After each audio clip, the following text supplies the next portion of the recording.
байцааны өрхөн үзэгчтэй тэгэхээр өнөөдөр үдээс өмнө Монгол Ардын хувьсгалт намын дарга энх хоёрыг 2-р эмнэлгээс одоо 2401-р анги руу шилжүүлсэн. Одоо ихтэй энэхүү үйл ажиллагааг бол хууль бусаар зохион байгуулсан мөн одоо энэ хүч хэрэглэсэн гэсэн асуудал одоо хөндөгдөд байгаа. Энэ босон хэрэг явдалтай холбоотойгоор бид студид Монгол Ардын хувьсгалт намын ерөнхий нарийн бичгийн дарга Шилэг Дамбын үргэлжлээ одоо урьж оруулаад байна. Тэгэхээр танд энэ өндөр мэндэрхий.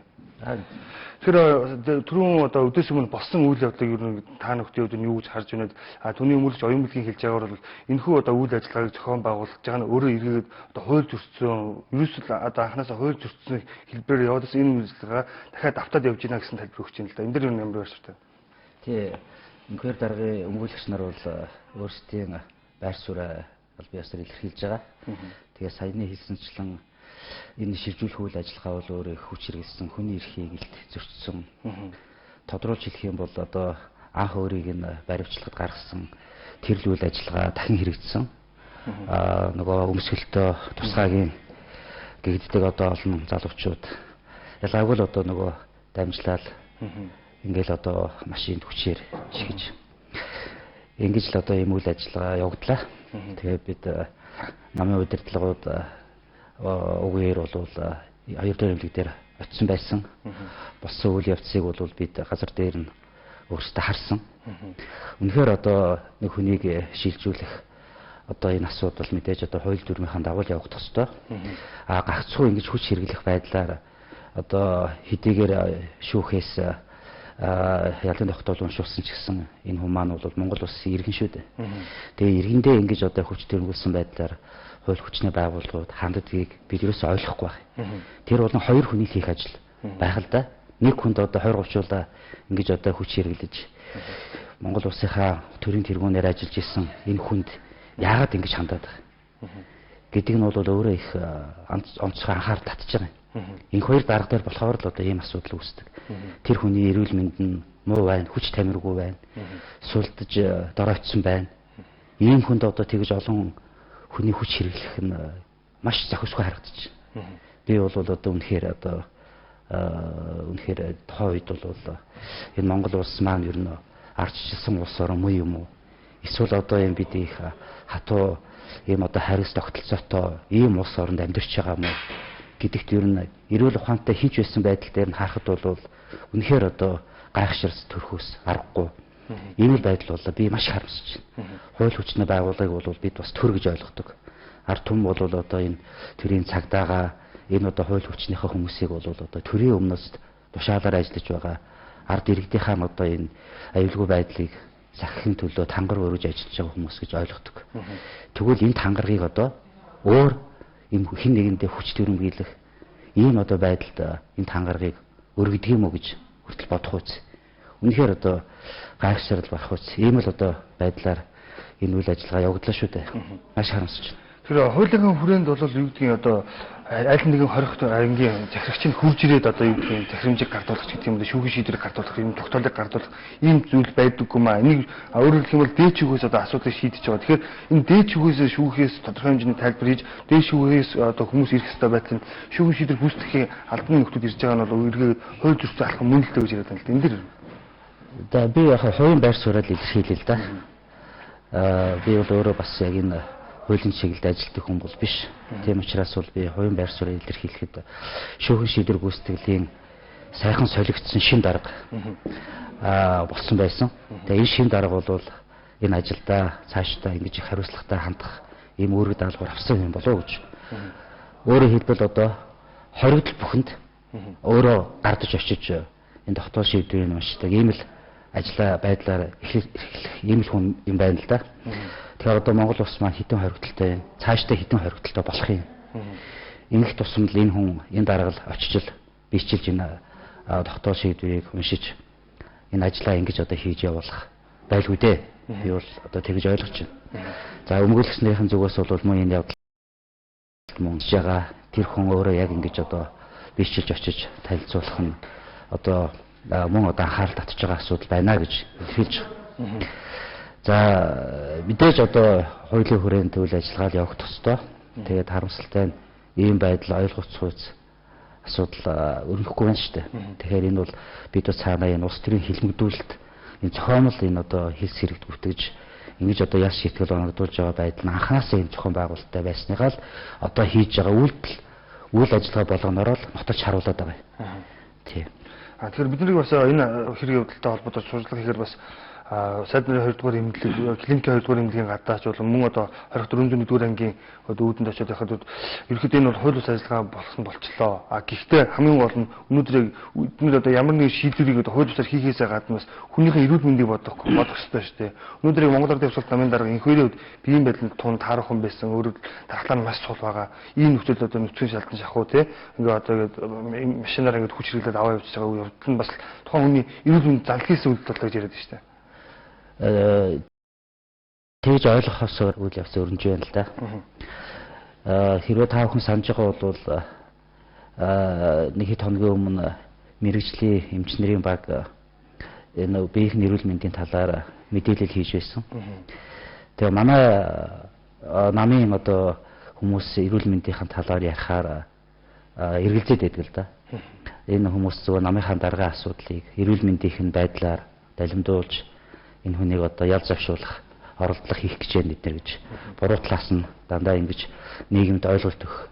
Энэ одоо үйл ажиллагаа бол маш их одоо өргөн хүрээтэй явагддаг. Тийм учраас бол би тийм байдалд хүрэхгүй тулд жинхэнэ ямар ч улс төрийн үйл явцад хамаарагддаггүй ийм одоо мэрэгжлийн эмчнэрийн баг тэр дүгнэлтийг явуулсан. Биеийн эрүүл мэндийн талаар тэнд бол үнэхээр одоо байдал маш ноцтой байна. Энэ хүн бол маш эрчимтэй эмчлүүлэхгүй бол цаашдаа эрүүл мэндийн байдалд маш одоо хүнд ийм одоо нөхцөл байдал үүснэ гэж мэдэгдээд байгаа шүү дээ. Тэгэхээр одоо тэр хүмүүсийн үгэнд итгэхгүй бол өөр одоо хэний үгэнд итгэх юм? Эмч нарын дүгнэлтэд танилцуулж байгаа байдлыг хүлээж авахгүй бол өөр ямар асуудал хүлээж авах вэ? Тэгэхээр ийм байдал байна. Биеийн эрүүл мэндийн байдал үнэхээр хүнд байгаа. За бид бол шүүхэн шийдвэр гүйцэтгэх албанд газарт албан ёсоор хандсан. Та бүхэн өөрсдөө тэгвэл энэ хүний эрүүл мэндийн байдлаар дүгнэлт гаргаач. Энэ хүн одоо ингэ цаашдаа эмчлүүлэх энэ байдлыг нь та бүхэн албан ёсны дүгнэлт гаргаж шийдвэрлэж гэсэн ийм хүсэлтийг би тавьсан. За албан ёсоор мөн бичгээр хариу өгсөн. Энэ хариунд юу гэсэн гэхээр дээд шүүхийн шүүгчдийн шийдвэр гарсны дараа албан ёсоор одоо тэр чинь одоо гардаж авсны дараа энэ эрүүл мэндийн нөхцөл байдлын талаар би дүгнэлт гаргуулна гэсэн ийм олон бичиг өгчөөд тэгээд дээд шүүхийн дахтаалын албан ёсоор гарангуут шууд ингээд шилжүүлээд аваа явчихж шээ. Нөгөө бидэнд хийсэн эрүүл мэндийн талаар дүгнэлт гаргуулна гэсэн юм байхгүй. Төрийн байгууллага албан ёсоор байр сууриа илэрхийлчихэд түүнийхээ данд эсрэг юм хийж байгаа. Энэ бол үнэхээр ноцтой. Ерөн хүний эрүүл мэндээс өөр илүү үнцэнтэй зүйл гэж байхгүй үст. Төрийн байгууллага гэдэг чинь ингэж одоо улс төрийн нөхцөл байдалд хандж байгаа юм шиг улс төрийн нэг намын даргад эргэн хүн гэдэг талаас нь биш өөрийнхөө эрүүл мэндийг эмчлүүлэх шаардлагатай энэ эрхийг нь зөрчиж ийм одоо байдлаар хандж байгаа нь бол яавч одоо өөрөөр ойлгох аргагүй байдал төрж байгаа. Тэгэхээр энэ хүний эрүүл мэндийн байдлыг бол үнэхээр ноцтой байдал төрөлөө. Одоо тэр эмчний илэрхийлээд байгаа шүү. Энэ зайсангийн 20 хаангад тухайн одоо тэр нарийн эмчилгээг явуулах болцоо байхгүй. Болцоотой газар нь энэ 2 дугаар эмнэлэг байгаа байхгүй. Ингэсээр байтал чинь одоо энэ байдал илэрхий байтал чинь эмчтний дүгнэлт гарчаад байхад чинь шүүхэн шийдвэр гүйцэтгэлийн газар өөрсдөө албан бичгээр энэ хүний эрүүл мэндийн асуудал бид дүгнэлт гаргана гэж тодорхой хугацаа хэлчихэд түүнийхээ эсрэгээр энэ үйл ажиллагааг явуулж байгааг одоо яаж ойлгох ёстой вэ? Нөгөө талаараа бас энхөр гэдэг хүнд холбогдох хэргийг бол тэр чигээр улс төрийн зорилгоор хийж байгаа үйл гэдгийг бол удаадараа хэлж байгаа шүү дээ. Тэгэхээр саяны өнөөдрийн үйлдэл гэсэн угаасаа одоо улс төрийн зорилгоор тэр бүхэл одоо эх хонд болох ерөнхийлөгчийн сонгуультай холбоонд тайлбарлаад байгаа шүү дээ. Энэ дээр юу нэмэр байна? Би бас нэлийн тодорхой ярил л да. Юухээр энэ энхэр даргатай холбогдуулж үүсгэсэн хэрэг бол өөрөө цаанаасаа захиалагчтай. Бүр нэртэй устай хүмүүс ярьж шүү дээ. За энэ захиалагч нарын гаргасан хэрэгүүд нь зохиомл гэдэг нь бол энэ өнгөрсөн шат шатны шүүх хурлаар бол нотлогдоод байгаа шүү дээ. Анх хэдэн хэрэгт холбогдлоо. Их айхтар юм яриад одоо их л одоо хэдэн тэр бом төгрөгийг зовчулсан, албан тушаалаа ашигласан гэдэг. Гэтэл яг өөртөө холбоотой мөрөөсөө байдаггүй. Тэгээд энэ шат шатны шүүхөө нөгөө хэрэгүүд нь бүгд хэрэгсэхгүй болно гэдэг чинь бол энэ зохиомл хэрэг байна л гэдгийг баталгаажуулж байгаа шүү. Ингээд явсан. Энийг бол одоо харин ард түмэн бол ойлгосон. Анхнаасаа л тэр Сүхбаатар дөрвөн шүүх хуралдаа чинь ард иргэдэд нээлттэй болсон шүү дээ. Ямар хэрэгт яаж холбогдуулав ард түмэн энийг бүгд ил нүдээр харсан. За тэгээд тэр нь шүүхээр ингээд хэрэгсэхгүй болгоод ингээд явсан.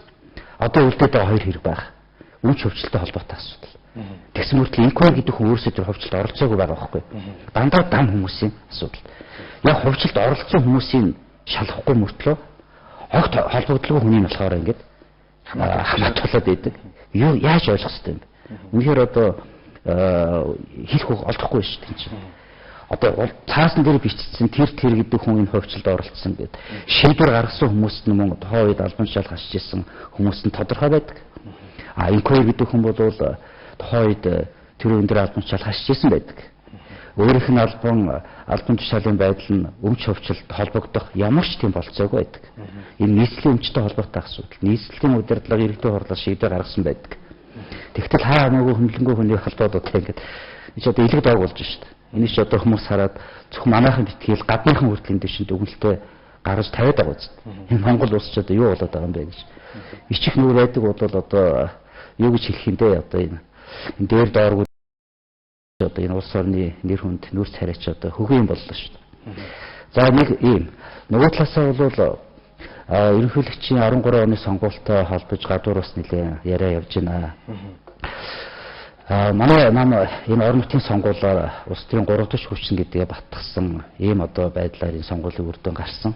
Дэвшүүлж нэр дэвшүүлсэн бүхий л тойрогтой би төлөөлөлтөй болсон. За үүний дагуу бүх шатны иргэдийн төлөөлөгчтэй хурал ялд байгуулсан сонгогдсон 200 нэлээд гарантай төлөөлөгч нар маань сайхан Улаанбаатар хотод ирж бид сурвалжсан юм хийсэн. Бол мэдээж одоо чи манай намын дарга шүү дээ. Манай намын дарга хэвээрээ байгаа.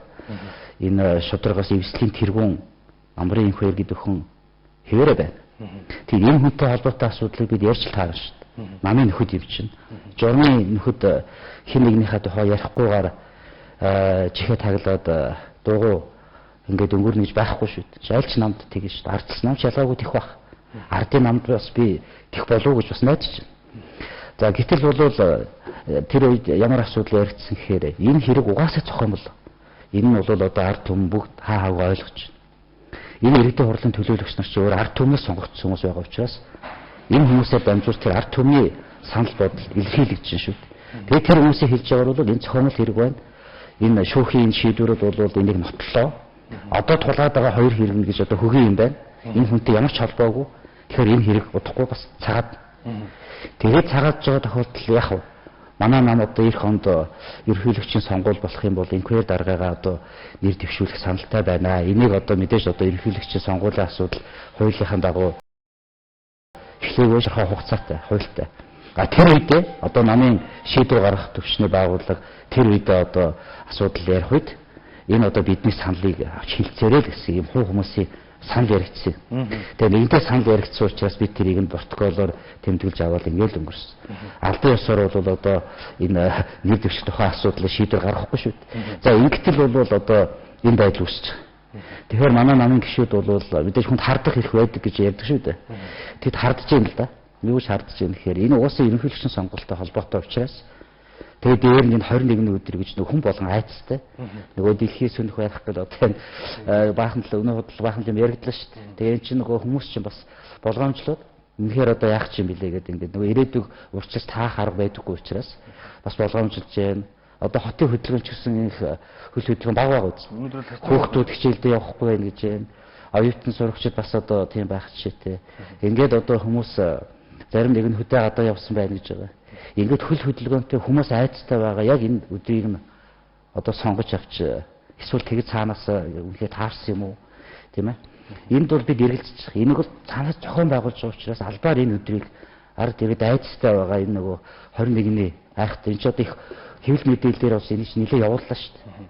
Тэгээ яг энэ өдөрт зориулж энэ хэвлэл мэдээллийн асуудлыг яриад төрөө өдөрлгүүд нь болохоор бас нэг ийм эргэлзээ тэнгэлзээтэй байдлаар асуудлыг яриад ингээд энийг бол бүр ингээд гүнзгийрүүлж хардах юм бол их өмнөөс зохион байгуулсан ийм үйл ажиллагаамж харагдаж. Тэгээд нөгөө хүмүүс маань юу гэж ярьж байна гэхээр яг л энэ ерөнхийлөгчийн сонгуультай холбоотой юм зохиомл хэрэг учраас яг ийм яриа гараад ирэнгүүт байдал ингэж хандж байна гэж манай намын гишүүд бол ярьж байна. хэвлэл мэдээллийн хэрэгслээс тэр хүмүүс өөрсдөө байр суурийг илэрхийлэх байх гэж бодож байна. Одоо ингээ асуудал ийм дэр тулаад байна. Тэгвэл одоо Монгол Ард Австралид намын зүгээс дараагийн алхмыг ямар хэлбэр авч ирэх гэж бодож байна? Агүй одоо эрүүл мэнд хүний эрхийн асуудал шүү дээ. Хүн чинь бол амьд явах эрхтэй гэж одоо бид үндсэн хуульдаа заасан байдаг. Тэгээ энэ хүний амьд явах эрхийг нь хаагаад байна шүү дээ. Тэгээ хүн одоо амьд явах эрхийг нь хаахаар одоо яах ёстой вэ? Хүний эрхийн байгууллагууд хандах ёстой үстэй. Өөрийн төр засаг хуулийнхаа байгууллагын итгэл байхгүй болсон үед бол одоо олон улсын хүний эрхийн байгууллага нэгдсэн үндэсний байгууллагын төрөлдсөн одоо хүний эрхийн байгууллага байдаг. Монголд одоо энэ төлөөлөгч хүмүүс нь бий. Энэ хүмүүстэй уулзна. Ер нь цаашлаад бол энэ Монгол улсад энэ 21-р зуунд нөгөө ардчилсан гэдэг энэ 23 жилийнхаа хугацаанд ер нь бид ямар ардчлалтын үр дүнг бий болгож чадсан. Үнэхээр бид одоо энэ ардчлалаар хөгжиж байгаа улс муу юм уу? Ихээхэн эргэлзээтэй байна уу? Нэг нөгөө шулуухан хэлэхэд бол манай улс ардчилсан улс орн гэж одоо бид хэлж ярих. Уул нь 23 жил гэдэг чинь бол бид яг энэ бүс нутгийнхаа хугацаанд бол нилээдгүй бас эрт ардчилсан улсын тоонд орд юм шүү дээ. Харамсалтай нь ардчил маань урагшаа гэж хойшоогоо хурч шиг боллоо. Тэгээ энэ манай намд ингээд энэ сонгуул болохоор л одоо манай намд л одоо ийм одоо хөндрөл өвшөрдөг, хууль бусаар одоо хуулинд байхгүй шаардлагыг тавьдаг. Хүмүүс нэр дэвшигчнэрийг хасчихдаг. Нам сонгуульд өрсөлдөе гэхээр намын сонгуульд өрсөлдүүлдэг. Шүүхийн шийдвэр гарчаад байхад тэр сонгуулийнхаа асуудлыг эргэж ярьдаггүй. Тэг ийм л байна да. Тэгээд Монгол Ардын хувьсгалт нам бол яг бидэнд дуртай дургу ханддаг хүмүүс бий. За инхээр дарагдчихсан сайн муу ханддаг хүмүүс байдаг. Гэхдээ энэ чинь бид бол бүгд л монгол хүмүүс. Монгол хүмүүс бол бас одоо арайч нэг ийм байдалтай бие биендээ одоо хилмигдүүлдэг барьдаг энэ 20 дугаар зуундаа үлдсэн энэ муухай харт хүүхээ дахин одоо сэргээс сөхөх ийм байдалд арайч хүрчнэ гэж бид бол хавьдаа бодсонгүй. Байдал бол бодит байдал дээр ийм л байна. Тийм учраас бол одоо хүн болгон бид бол одоо энэ санаа зовох ирээдүйн хойч үеийн талаар одоо бодох ийм л одоо эмзэглэх. Яг бол хилмигдүүлэлт гэдэг бол өөрөө асар хор хөнөөлт. Энэ хилмигдүүлэлт бол нэг эхлэхээрээ үргэлжлээд явдаг. Тэгээ эргээд тэр нь бол ингээд нэг үе удмаараа дамжиж явдаг. Ийм их аимшигтай зүйл шүү дээ. Хор нөлөөтэй тийм чи яг л нөгөө одоо юутай зүрлэхинтэй одоо тийм юмтай гэж зүрлээд хэлэхээр хүртэл аргагүй байна шүү дээ. Чи маш хэцүү. Хүний аймнаас одоо эрүүл мэндийн байдал, хүний эрх чөлөө гэдэг маш олон асуудал гард нь хөндөгддөг. Хүн бол хөл хаагцлыг бол мартаж чадахгүй шүү дээ. Тэгэхээр хөл хаагцлыг бол одоо мартаж чадахгүй учраас ийм байдлын нийгмийг яагаад авч явах гэж цөө хийдэг хүмүүс турхираад байгаа юм. Би бол одоо энэ дээр бол үнэхээр одоо эмзэглэж бодож байгаа. Тэр таач бас хэлж юм бас мөн одоо Монгол Ард Австралид намын гишүүд эмчиж бас хэлдэг. Энэ бол ганц инхээр гэдэг хүнтэй холбоотой асуудал биш үү? Монголын нийгмийг тэр чигээр нь юм муухай зүйл рүү улс төрийн хилмигдүүлэлт гэдэг зүйлийг бий болохоор зорж байгаа нэг үйлдэл гэж бас ярьдаг шүү дээ. Гэхдээ яг сонгуул чухал л да. Улс төрийн намуудын хувьд чухал, сонгогдох гэж байгаа хүмүүстэй бас мэдээж чухал байх. Тэгвэл бас нэг хүнд аливаа нэг зүйлээр үнэлэхгүй нэг үнэлэмж бас биш үү. Энэ бол хүн хүнийгээ хүн ёсоор хайрлах хүндэтгэх тухай асуудал. Бид бол тийм их өвөг дээдстэй тэрнийхээ хүчээр өдөө олон зуун жил оршин тогтнож тусгаар улс байж чадлаа шүү дээ. Сүүлдээ тусгаар тогтнолдоо хүртэл эргэлздэг болсон шиг байна. Тусгаар тогтнолын баярыг тухайлбал одоо албан ёсоор бүх нийтээр тэмдэглэж өнгөрүүлдэг байдлыг одоо болиулж явах чийт. За энэ байдлын цаана юу гэхээр Монгол улсын тусгаар тогтнол гэдэг байдал үнэхээр хөндөгдөхөөс аргагүй байдалд хүрч байна. Тусгаар тогтнолын өдрийг ингээд албан ёсоор одоо бүх нийтээрээ тэмдэглэхгүй болгочих болно. За тэгтэл Монгол улсын тусгаар тогтнолд өөрөөсөө бас ямар үнэлт өгч байгаа гэдэг асуудал бас хөндөгдөж байна шүү дээ. Ер нь тусгаар тогтнол гэдэг чинь юун дээр тогтдог? Хүнийхээ эрх хэрэгчлөөн дээр л тогтдог шүү дээ. Тэгтэл иргэдийнхээ эрх хэрэгчлөө амьд явах энэ одоо эрхийг нь ингэж одоо хуулийг ашиглаж, буруугаар эргүүлж, хилмигдүүлэх байдлаар улс төрийн өшөө авалт хийх байдлаар энэ үйл ажиллагааг явуулж байна гэдэг чинь цаанаа Монгол улс тусгаар улс муу юм уу биш юм уу бодоход хүрхээсээр аргагүй байдал руу оруулж байна. Тэгэхээр энэ бол өөрөө чи хэлдэг бол маш үнэлтэй. Үнэхээр бол ганцхан инхээр гэдэг хүн тохиолдод байгаа асуудал биш юм аа. Бид мэдээж намынхаа даргыг талаар асуудал ярих хэрэгтэй шүү дээ. Бид чинь үзэл бодлороо нэгдсэн ийм одоо нам улс төрийн 3 дахь хүчин. Бид энэ улсын их хурлд судалтай нам, энэ засгийн газрыг хамт барилдаж байгаа ийм нам. Ийм учраас бол бид намынхан дарга төлөө бид дуурахгүй бол өөр хэн дуурах. Бид ардын намыг дугаар, ардсан намыг дугаар гэж бол одоо бид тэгж хилээд байгаа юм алга. Уулын тэд дуурах хэрэгтэй байхгүй. Яагаад гэвэл зөвхөн инквер гэдэг хүндэн байгаад биш. Энэ хүн бол улс төрийн зүтгэлтэй хүн. Зөвхөн Монгол улсын хувьд өдөөгөө дэлхийн нийтэд танигдсан юм цөөхөн улс төрийн зүтгэлтэй хүмүүсийн энэ цаг үеийн ийм л одоо хүний нэг шүү дээ. Тэгэхээр бол зөвхөн тэр нам энэ нам гэхгүйгээр ерөөсөө л одоо Монгол улсад ийм зүйл болохгүй маа. Улс төрийн зүтгэлтний хилэмжүүлж болохгүй. Дараа нь энэ хүн тохиолж байгаа явдал өөр хэн нэгэнд тохиолдож магадгүй. Энэ бүгдийг зайлсхийхин тулд бол тэгээ эндээ хууль хүчний байгууллагыг ашиглаад ингэж явах юм бол маш аимшигтай байдалд хүрнэ гэж яагаад санаа зовхгүй байгаа юм. Яагаад одоо тийм намд болж байгаа асуудал манд хамаагүй гэж ингэж их муухай. Улс төрчид гэдэг чинь дандаа муу муухай хүмүүс биш шүү дээ уулна. Улс төрчид бол илүү нийгэмд олон нүдэн дээр ил байдаг хүмүүс учраас илүү өөрсдөө үлгэрлэж сайн сайхан зүйлийг өөрсдөө агуулж явах хэрэгтэй гэж би хувьд ойлгодог. Тэгвэл одоо улс төрчид хүн болгон дургу болж шүү дээ. Энэ Монголын одоо нэг 76-ыг чи янз янзаар хилдэг тийм үү.